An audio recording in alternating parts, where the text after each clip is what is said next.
Hey church, today I want to talk about something truly special in the life of every believer, baptism. It's not just a religious ritual. It's a profound expression of our faith and a public declaration of our commitment to Jesus Christ.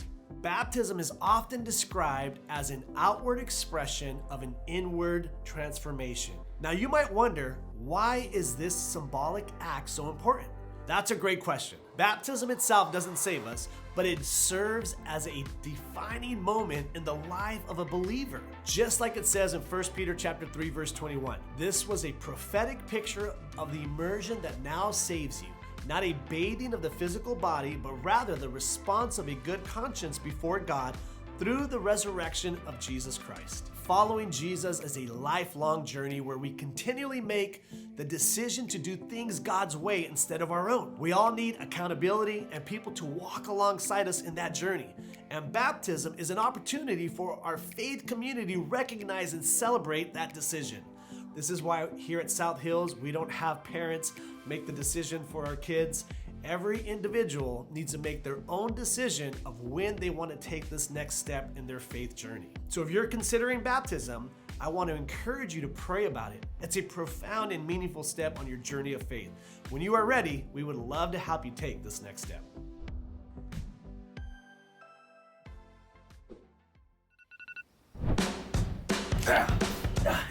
Emery! Over the head. Can you put your pants on? Have you seen Emery's bows? Come on, man. I got pants. But this time? No, we're not. Here you go. Where's your other shoe? I got it underneath the trampoline. Oh, how'd it get in there? All right. Let's go. The kids. Oh. Guys, let's go.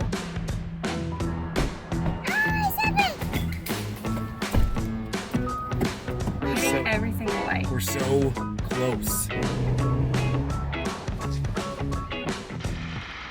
It's Saturday, isn't it? Yep. Farts! Well, let's just chalk this up to a trial run, huh? Who wants ice cream?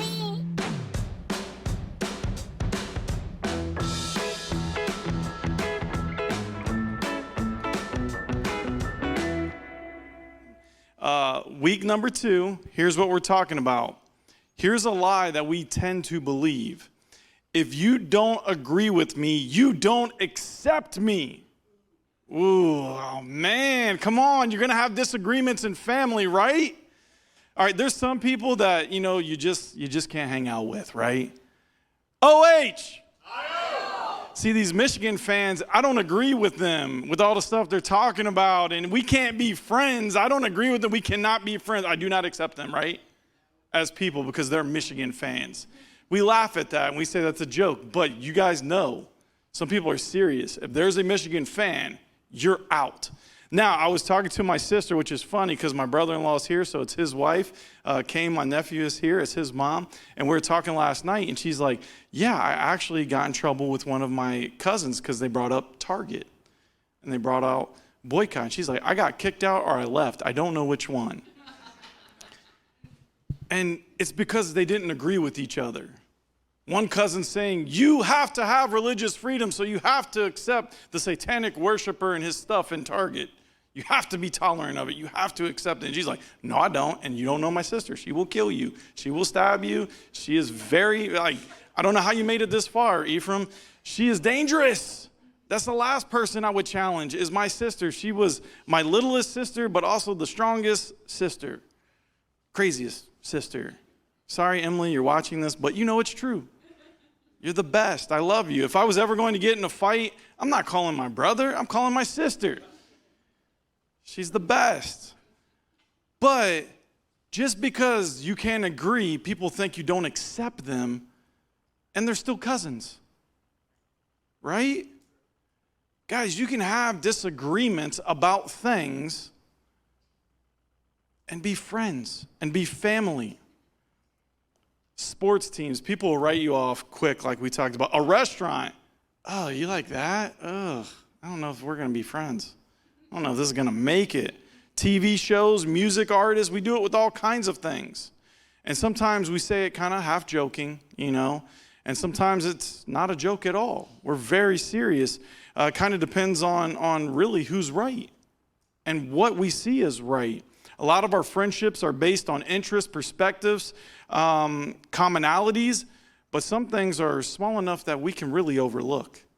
Guess what? If you don't like Target, you could still be my friend. And if you do like Target, you could be my friend. And if you don't like Michigan and you do like Michigan, we got friends, room for you, okay? We can make it happen. It's not that bad, but don't we all kind of do this somewhere in life? If we don't really agree and there's not a commonality, we just tend to write people off. If you write me off because I love Mexican food, man, I'm telling you what, we're not going to be friends because I'm not getting rid of Mexican food. I'll get rid of you first. Did you guys not have those tortas last week? The quesadillas last week? They were amazing at the food truck. I'm not giving that up for you. Are you kidding me?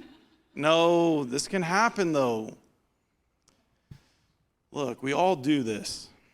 There's things that really aren't small enough, and there's some things that are a big deal. And if something is a big deal to you, it's natural for you to want it to be a big deal for everyone else around you. Does that make sense? Some things have become such a big part of your identity, and that's something that just, it makes it feel like you, and it makes it feel like they're attacking you. Now, I am one of 12 campus pastors now. Do you not think I catch it? Ohio is a big sports town. As somebody, unfortunately, is a Dallas Cowboys fan, so really they get all the brunt of the jokes, right? It always dwindles down to the Dallas Cowboys fan in our group. But man, they get Ohio State too. But isn't there a part of you that's just like, hey man, easy buddy. We don't have a professional sports team like that. That is our NFL team right there. It kind of hurts a little bit when you talk about them. Think bigger. Some things, it's you, it's your personality, and it feels like they're attacking you and not just your likes or your commonalities. If we find ourselves in a place like this, if you don't like everything I like, you don't like me, I don't like every opinion that everybody has, I don't like every decision that everybody makes, I don't like every action everybody takes. But if you don't like that, then you don't like me. You don't respect me. And that's not true. There are people of different backgrounds that I definitely don't agree with, but I love them as people. I care about them as people. I don't care for what they do. I don't care for how they did it, but I do care for them. Some of us, we're that person. Some of us, we're not that person. Some of us, we don't have a problem agreeing or helping or kind of integrating into different things. Like it's just not a big deal to you. Other people were very strong in what we feel is right. And I say what we feel is right because maybe by chance, some of the things you're so passionate about can come off wrong, even if you're right. It can be, anybody ever said you're judgy? You're so judgy. Why you judge me? You can't judge me. Only God can judge me. Everybody uses judge as the scripture. You can't judge me. You can't criticize me. You can't mock me. It's not right. That's not Christian-like. Trust me, there's this guy. I'm going to introduce him to you later. But he was criticized. He was literally judged and found convicted of a crime he didn't commit. He was mocked. He was humiliated. His relationships, everybody left him. The one time that he needed everybody, they were gone. One of them was scared of a little 10-year-old girl. I kind of get it. I got a 16-year-old girl. She can be scary. She can be scary.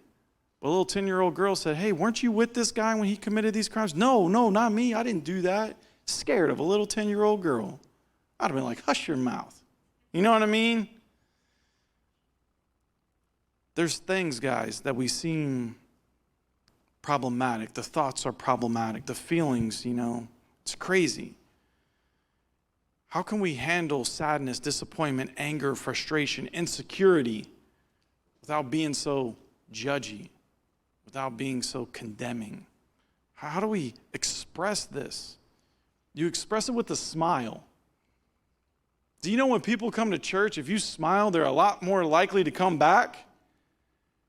But if they come and maybe they don't look the part that you want them to play, They feel judged, and they can tell by your facial expressions. I had some people come and ask if they could do something at the church grounds, take some pictures for homecoming and this, that, and the other. What if I was like, I don't know about that. Sure, yeah, you can. But what if I didn't like the dresses? What if I didn't like the mom's attitude? What if I didn't like how they were posing? What if I didn't like, you know what I'm saying? What if I would never do that? That's not what I did, guys. I was working downstairs putting tables together, and I saw somebody parking. I was like, oh, we're going to be back here. You mind going one space back? You can definitely use the parking lot. They're like, yeah, is it okay if we take pictures in the front? Yeah, you guys need help? You guys want waters? What do you need? Like, you want to move the plants, rearrange them, rearrange the pumpkins? You do whatever you want. We'll just put it back at the end. Now, those two different scenarios, how are they going to react when I go to invite them to church? Hey, look, you know, you can't wear that to church. You're not going to be able to. But if you dressed up a little bit, then we'll take you. Now, I'm in a hoodie and stuff. We don't really dress up. Okay, this is Sports Sunday. I'm wearing my team, supporting my team this Sunday. Usually it's jeans and a button-up shirt for me.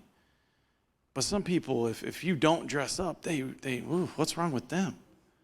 And if some people do dress up, I'm like, well, look at them. Aren't they to the hill? Don't they have it all together? You know, watch out. You want an extra donut too? We'll serve it to you. You don't have to grab it. Mess up your pretty little hands. No, guys, we got to bring it down to earth. Feelings weren't thought of as informative, something to experience, identify, and examine. They were dangerous problems to be controlled, restrained, and eliminated. Feelings. Man, we can have some deep feelings about some deep stuff. You didn't receive any tools or processing yours or anyone else's feelings. You don't have tools for that. You're just going to get feelings automatically because you showed up, because you were born. You're going to be born with some stuff in you. Now, in Mississippi, I know racism runs deep. It just runs deep in the families. People don't even have to be taught anything anymore. It's just born and bred in them. And it's hard for them to even see it. But there's feelings that people face, not just in Mississippi, but all over the places. That's just one place where I pastored, and I happened to find it in abundance. These are just feelings that you have. These are just emotions that you have. Man, if I ask you how you feel about drinking, if I ask you how you feel about church and money, I had a friend go off for quite a bit of time while getting my hair cut about the church and money. And I'm just thinking like, dude, we don't even talk about money. Like, as most money you got is what Brecklin told you. Give online if you like to give. There's a box back there. You can give in person by the Connect table. We don't really, it's not our focus. But we need it, right? Like, it'd be a shame for me to not say we need it. But I just figured those who it's in them to give are going to give. Those who aren't going to give aren't going to give. And when we pass the bucket and we hand it to Judy and Doug, if they didn't put something in, we're going to, oh my gosh, come on. And then I go over here and I hand it to you and you're not giving. Like, come on, guys, what are we doing today? No one's going to give. And then I keep handing the bucket. That's terrible. But you know what? That happens. And that's weird. And we got to stop being weird. And just let people be what they're going to be when it comes to God. We can't control them, but we can control us and how we feel and how we do. Oh, man. So it feels uncomfortable, but also familiar at the same time for you and for me to see family dysfunction, to see family disagreements. You know, you're really not alone if your family struggles with not agreeing on everything or not accepting everything or feeling like they don't accept you. It's a common family cycle, and it's been creating dysfunction since the beginning of the time. So let's go back to the book of Genesis, the very beginning of the Bible. In Genesis 37:2, Joseph rats out his brothers. Now, Joseph got a bunch of brothers, and Joseph was kind of like the favorite kid. Anybody got a favorite kid in their family? Don't raise your hand. No, Leisha, no, do not raise your hand. You do not have a favorite kid. Oh, your brother does. Okay, that makes sense. Okay, we don't have favorite kids, but they did. And it was very obvious that there was a favorite in their family. Joseph rats out his brothers, and Genesis 37:2 it says, "These are the generations of Jacob, these are the generations of Jacob. Joseph, being 17 years old, was pasturing the flock with his brothers. He was a boy with the sons of Bela and Zeplah, with his father's wives. And Joseph brought a bad report of them to their father." Bro, okay, Matthew 18 principle. If you got a problem with somebody, you go to them. You talk it out. If Dale doesn't like what I said today, which I don't disagree with you, it's probably not that good. So if Dale says, man, look, I got a problem with what you said. Good, Dale. Don't skip it and go straight to the board, right? Give me a chance to defend myself and tell you what I really meant. You took it wrong, buddy. I didn't mean for it to come out like that. I'm going to apologize. That's the way you do it in church. But what about within family? You know, again, I took the not yelling. I'm not yelling at you. And then my daughter's like, yeah, you kind of are yelling at me. Well, you got two choices there. She can say, yeah, I really feel like you're yelling at me, though. Maybe you're not with your tone, but with your actions and your body language, you're still yelling. But we can talk about it, or she can go straight to mom. Mom, Dad's yelling. Really? No, I'm not. Yeah, I'm not trying to. Try to work it out amongst yourselves first. This was his mistake. He didn't. He goes straight to his dad. Right off the bat, Joseph talks to his dad about his brothers instead of confronting his brothers.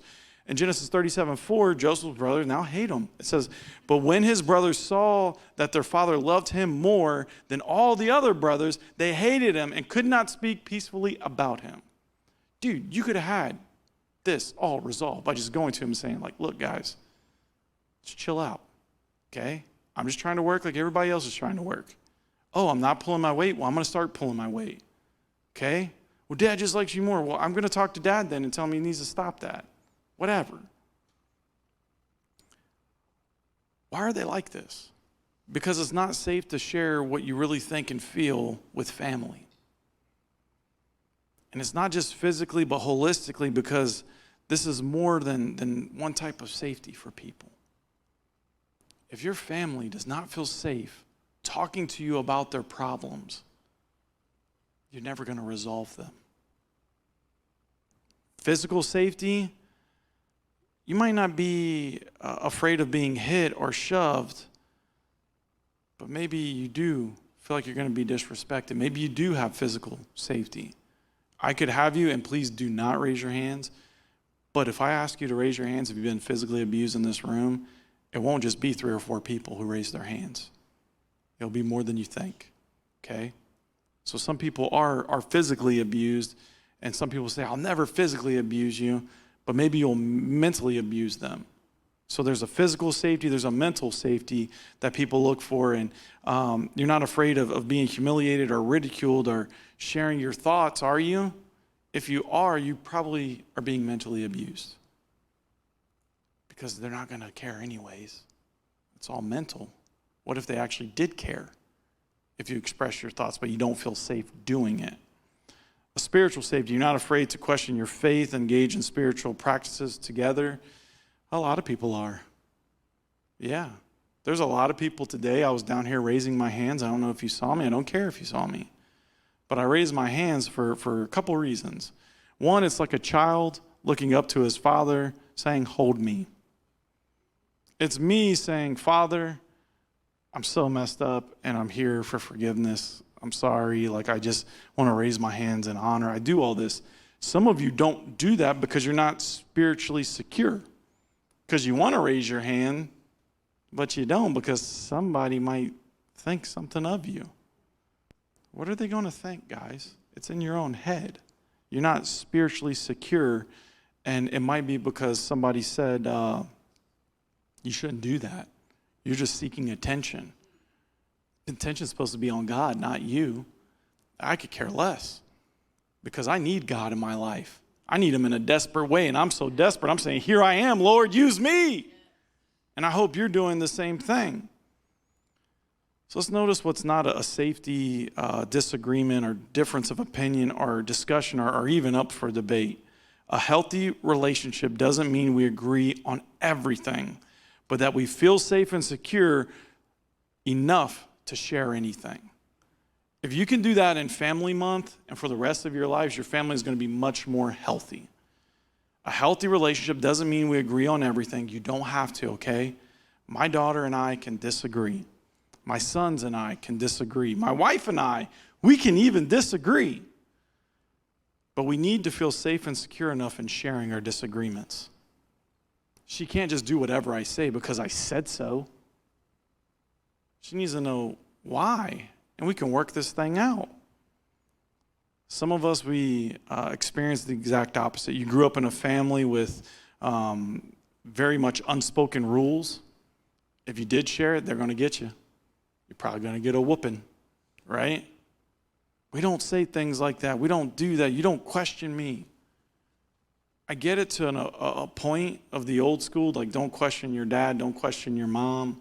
Some things there is a finality in it. But other things, mom, other things, dad, let them ask their questions because they're really concerned or they really need to know. My son asked me the other day, can I go to my girlfriend's house?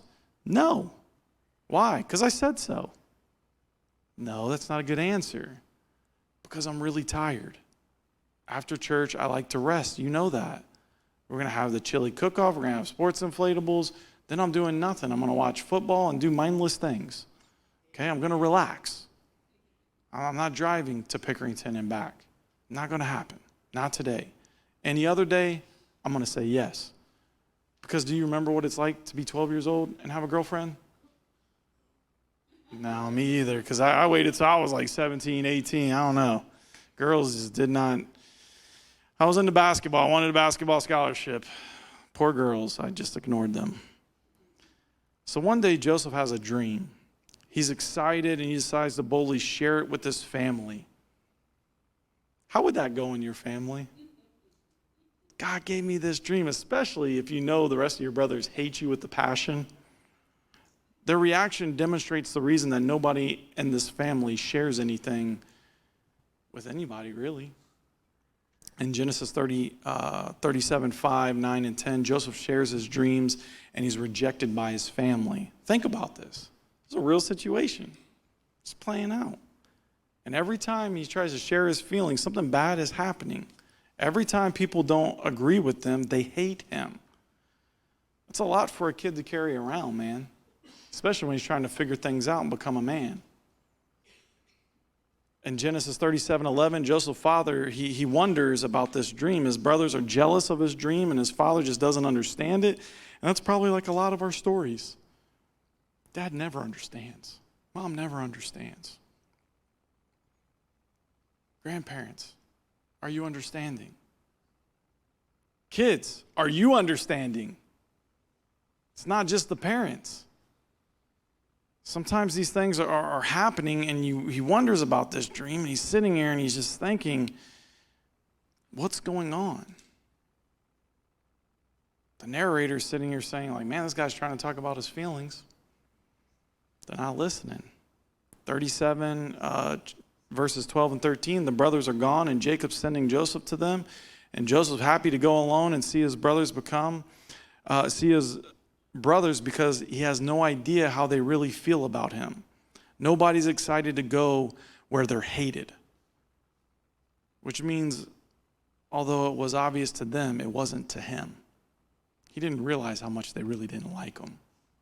So now he's going to be found in a dangerous place, isn't he? With some dangerous people. Sometimes we think, I don't need to tell people in my family what's going on. You do. You know? You really need to tell your family what's going on. I know this is a little deep conversation, but you got to talk to your family and let them know where you feel. You know, I'm not scared to talk to my brother and tell my brother where I'm at mentally. If I'm down, if I'm really down, if I'm rock bottom down, I'll talk to my brother. And my brother will talk to me. And my brother's experienced a lot of the same things I've experienced. So we can help each other out. We can encourage each other. We could get each other through the night if we needed to. But could you imagine if you couldn't talk to your brother, if you couldn't talk to your sister, if your kids couldn't talk to you, mom, if they couldn't talk to you, dad? It's a hard place to be. So it's hard for them. they're not really functioning as a good family. And why does Jacob, the dad, send Joseph all alone to meet with people who wish he was dead? He could have been oblivious maybe, but chances are he knew the tension, but he dismissed it as not a big deal. Come on, they're brothers at the end of it, really. They're not going to kill him.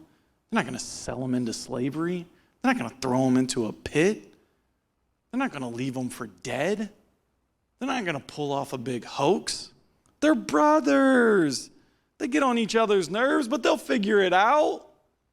We do that with our kids, and I'm re-questioning that now. Noah and Ethan, I'll just say, dude, they'll figure it out, Amanda. Leave them alone. Ethan's going to beat them up. They'll figure it out. He'll understand the chain, the food chain. You know what I mean? Noah's going to regress and chill out. And no, Noah's pretty confident, guys. And that leads for a nice little boy fight. You know what I mean? Maybe I should have intervened. Maybe they won't figure it out. Maybe it wasn't a good idea. If I read Genesis 37:18, it talks about how these brothers make plans to kill him. So dad's wrong, okay? It's very clear that dad is wrong. They're not going to figure it out. They don't end up killing him, so he got that part right. But instead, they throw him in a well and they sell him into slavery. In Genesis 37:22, Reuben plans to rescue Joseph. What a cool guy. He's going to come back and get him. You have one brother who actually sides with Joseph but never says it out loud. He doesn't feel that any of the brothers are going to help him rescue his brother. Couldn't you have said it out loud? Guys, maybe we should get him out that well. Maybe this is a bad idea. Thank God for a good brother. Thank God for a good sister, a good mom, and a good dad. Because there was one who sides with him, but he can't tell him that. See how dysfunctional it is and how you really need to be able to speak to each other in a family? In verses 31 and 33, the brothers lied to Jacob about what happened. Obviously, they can't tell their dad what they did. Me and my cousin, we made up a story one time. This is so bad, Ephraim. This is John, so this is funny to you guys. Me and John were late for curfew. We had to be home by midnight. We were going to be home way past midnight, but I had a brilliant idea. Let's cut through the country roads and go extra fast in our cars after it just rained, and we'll maybe not be so late, or we'll be pretty close to curfew and we're not going to get in trouble. Now, I just want to say and toot my own horn, I took the curve exceptionally well, but my cousin didn't. And I saw his car rotate 3 times. I saw it flip 3 times. I saw it go up a tree and down a tree. And the first thing I said as I looked in my rearview mirror and I witnessed that was, I just killed my cousin. Now I threw it in reverse as if he wasn't dead. He did pop out the window. Okay, he busted out one of the windows. All 4 axles were broken. It was a horrific wreck. But he busted out the window and I almost ran him over because I was going 45 miles an hour in reverse, Kane. That's smart in front wheel drive. You know how hard it is to drive 45 miles an hour in reverse? Don't do it. And then I almost ran him over when he popped out. What are we thinking? We can't tell our dad what actually happened. We can't tell my uncle what actually happened. We fabricated a really nice story about a deer being in the middle of the road, and we had to swerve to avoid the deer, right? So now my uncle goes on a whole rampage deer hunting next season to kill all the deer, and I feel bad every time he goes hunting to kill the deer who are populating the roads that made us wreck. Why couldn't we just tell him the truth? And the truth will set you free. I've held on to that one for a long time. Why? Because I was scared to tell my uncle. I was scared to tell my parents. We were just knuckleheads. We were late. We're idiots. Oh, it's hard in a family. Can anybody relate to that? Has anybody covered up a story? I'm sorry for being honest. But the brothers, they're not telling what happened. They elaborated a story and eliminated all their accountability. Think about all the thoughts that they could have had. Now that he's gone, our dad will actually pay attention to us and care about us. It's probably what they were really thinking, more than they were thinking about their brother. In Genesis 37:35, Jacob refuses to be comforted. Oh, oh, we know it's hard. How can we help? There's nothing we can do. He says, I'm going to be sad forever. What about the 11 of us? What about all the other brothers? You guys, you suck. You're not that cool. That was my favorite. It was him. He was the only one I really liked. And now he's going to mourn forever. So not only did they kill their brother, they thought, now they're killing their dad. Things are backfiring when you go this route, guys. It never ends well. I mean, I really feel like I owe my uncle a lot of ammunition for the deer that he shot and killed. He spent a lot of money hunting next season on his Rampage tour to revenge his Toyota Camry being totaled. I wonder if he said this. I hope he said, or I hope he didn't say, what happened to my son? And they just lied to him. I would hope they didn't have to do that. But they covered up a cover-up with the cover-up. Now he's sold into slavery. It's a pretty extreme example, but it's very safe to say they were all emotionally unsafe. And maybe they felt a physical safety too, right? You lost your brother, you imagine they got whipped with a cane or something, you know what I mean? Do you feel safe and secure enough with your family to reveal your deepest thoughts and your feelings? That's a yes or a no. Don't think about it more than 2 seconds. Yes, I feel comfortable enough to share with my family, or no, I don't. Does my family feel comfortable enough to share with them, with me, their deepest thoughts? And in 1 second, you should be able to answer that, guys, and your gut feeling is probably the answer. And for a lot of us, it might be no. No, they probably don't feel safe enough to tell me their deepest, darkest stuff. That's why they got journals. That's why they got their phones. That's why they got their computers. Just as important as what you're met with when you share with them is what they're met with when you share your thoughts. Okay, so let me unpack that. If me and John are brothers, and I really don't think John is willing to share with me everything, but then one day he does. And John says, I'm struggling with this, this, and this. However I respond to whatever he just said is very, very, very important for how this family is going to get through things. Let's give you a really, you guys know what I'm probably thinking. Let's say somebody says, I'm not sure that I am or I am not gay. The moment that you respond to that family member, the very moment, how you treat that is very important. Now, was that conditional love that these Christians have, or was it unconditional love that we had? Well, now you threw this condition in there that you may or may not be this. I have conditions on my love for you. You're no longer in. You're out. That doesn't sound like unconditional love. When a kid says they're struggling with sexuality, how you answer that question is very important. And how they're met with that question is very important. I know that's deep. I get it. It's quiet. I don't know if I can bring it back to laughter. It's going to be a hard one. But maybe it should be. Because that is a conversation you need to have with your kids if you think they're struggling with something. And if they're not comfortable opening up with you, and you're not comfortable opening up with them, guess what? We're just going to turn a blind eye to it all. It's going to grow, it's going to fester, and then... Now, not saying you have to agree with everything. Okay? So let's take that as an example still. You may not agree with the way that they're feeling, but you can still love them unconditionally without conditions. And you can still be there for them. And you can still try to help them through this thing called life. It's hard. It's confusing. Our kids have been bombarded with more stuff than you have ever encountered. Let them talk. Let them express their feelings in a safe way. counsel them in a godly way. And if you don't have the word of God in your heart, out of the abundance of the heart, the mouth speaks. If all you have is anger and rage, and you don't have love, they may not listen to you in such an important moment. I wonder if you're brave enough to find out if this is true in your family, if you really have the respect that people think they have as a mom and a dad. Try this. Ask everyone in your family, is there anything about me that makes you feel like you can't open up and be honest with me?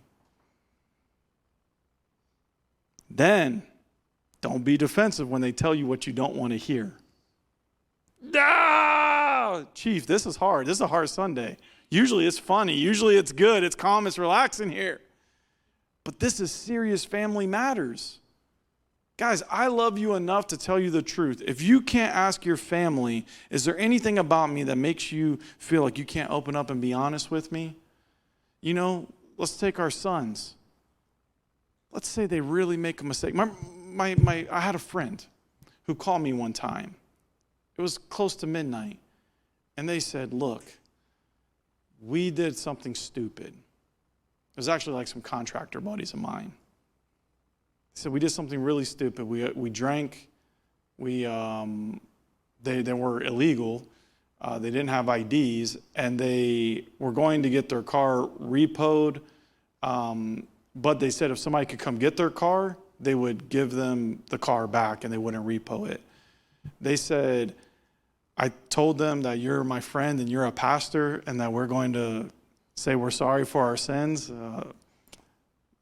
They were foreign, obviously, and they felt really bad about what they did, and the officer could tell. So I don't know if this is right, Chief, but this is what happened. He called me about midnight and said, we had drank, we have drove, we made a really bad mistake. Can you come pick us up? If you come pick us up and talk with the officer and drop us off at home, then they'll let us go tonight. I said, I'll be there in just a minute. If I get to them and I respond with anger, you idiots, why would you do this? So dumb. Guess who's not going to call me the next time they have a real serious need? So I counseled them. I thanked the officers. I counseled them. And they, seriously, they turned their lives around. They made a really bad mistake, and a really bad mistake doesn't make you a really bad life. It doesn't make you a really bad person. It's a moment, okay? So if you're struggling with something, if you're addicted to something, if you've made a mistake, you're not a bad person. You just done a bad thing. We love you, and we care for you. I'm going to close with prayer. I'm going to read 1 John 4:18. There is no fear in love. You hear me? There is no fear in love, but perfect love casts out all fear, for fear has to do with punishment, and whoever fears has not been perfected in love. Love your children, love your family, love your spouses. They shouldn't be in fear. They should know everything you do is because you love them.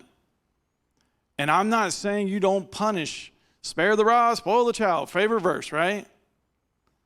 I'm not saying that. What I'm saying is this. There is no fear in love. Your children should not fear you. They should know everything you do is seriously rooted in love. Let's close. Worship team, if you would come join me.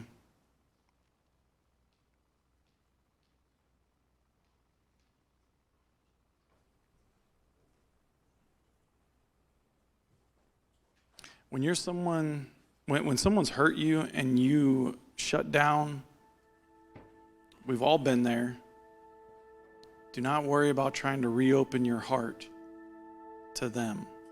Focus on reopening your heart to God and inviting Him to give you wisdom in your relationship with them. In Ephesians 4:32, it says, be kind to one another, tender-hearted, forgiving one another as God, Christ, forgave you.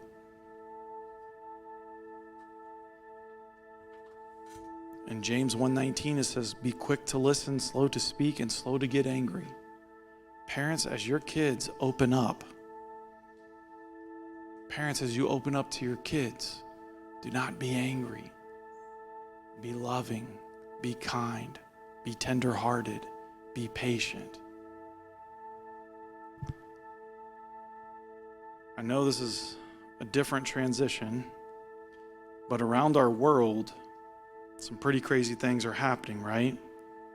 I want to take a moment as we take the focus off our family for just a minute, and I want to pray for the world.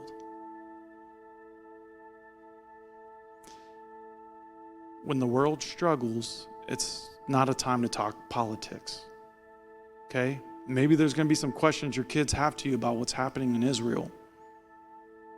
Answer them. Be slow to speak. Think about what you're saying.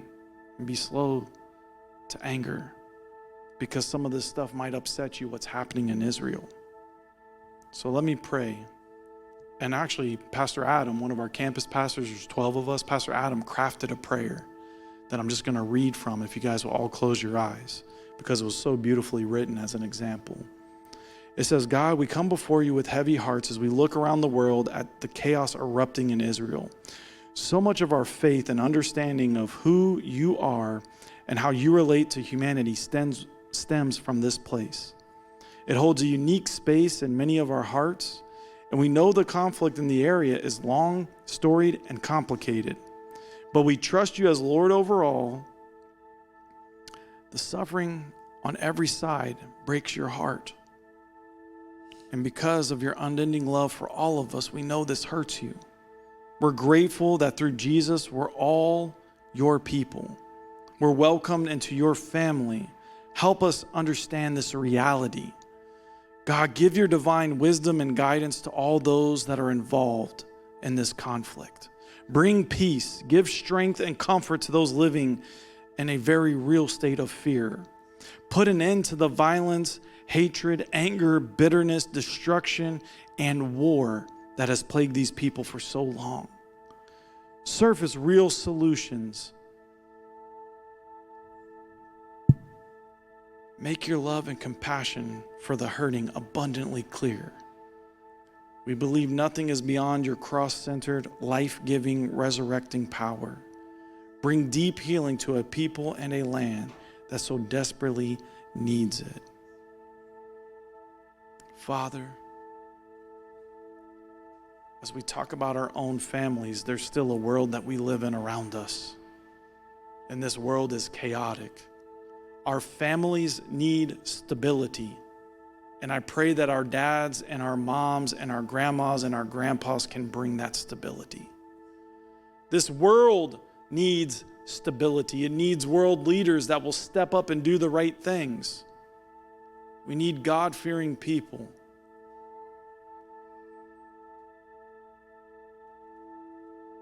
Lord, I'm thankful for the blessings of this country. I'm thankful for the blessings of this church and for all these families gathered today.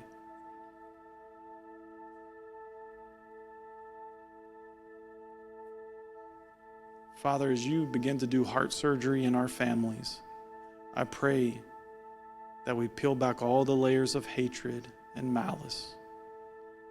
I pray that we peel back all the layers of abuse that's been inflicted upon us.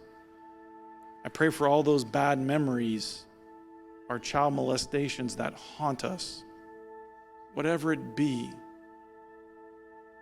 that hurt us.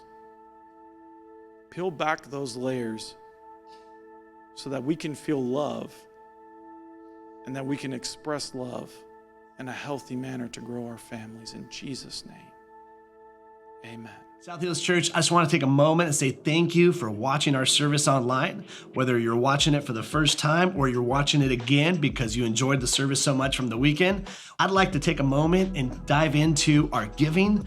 Every week we give people the opportunity to give back and give to the local church so that God can continue to bless your lives and bless your finances. Here at South Hills, we believe that everything comes from God. We believe that He's the one that chose us and brought us into this world, gave us our gifts and talents and abilities. And I just want you to know that when we give, we are giving back what God has already given to us.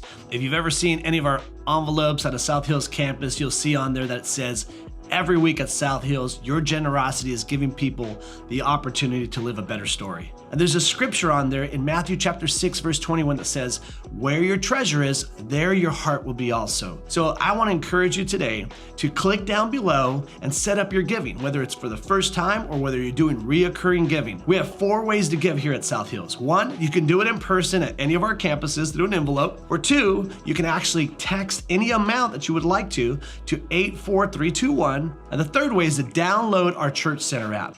I encourage you to do this one because the Church Center app gives you opportunity to stay connected with our church and your campuses. It's a great tool and resource for you to know what's going on. And the 4th way to give is to give online. You can go to southhills.org/give and you can set up your giving there. Whether you're a guest of our church or whether you are a member of our church, whether you simply just like to watch our services, I encourage you to trust God with your finances so that He can bless and anoint your finances, and you can be trusting God in this journey of living life to the fullest. I love you, and thank you for watching our online service today.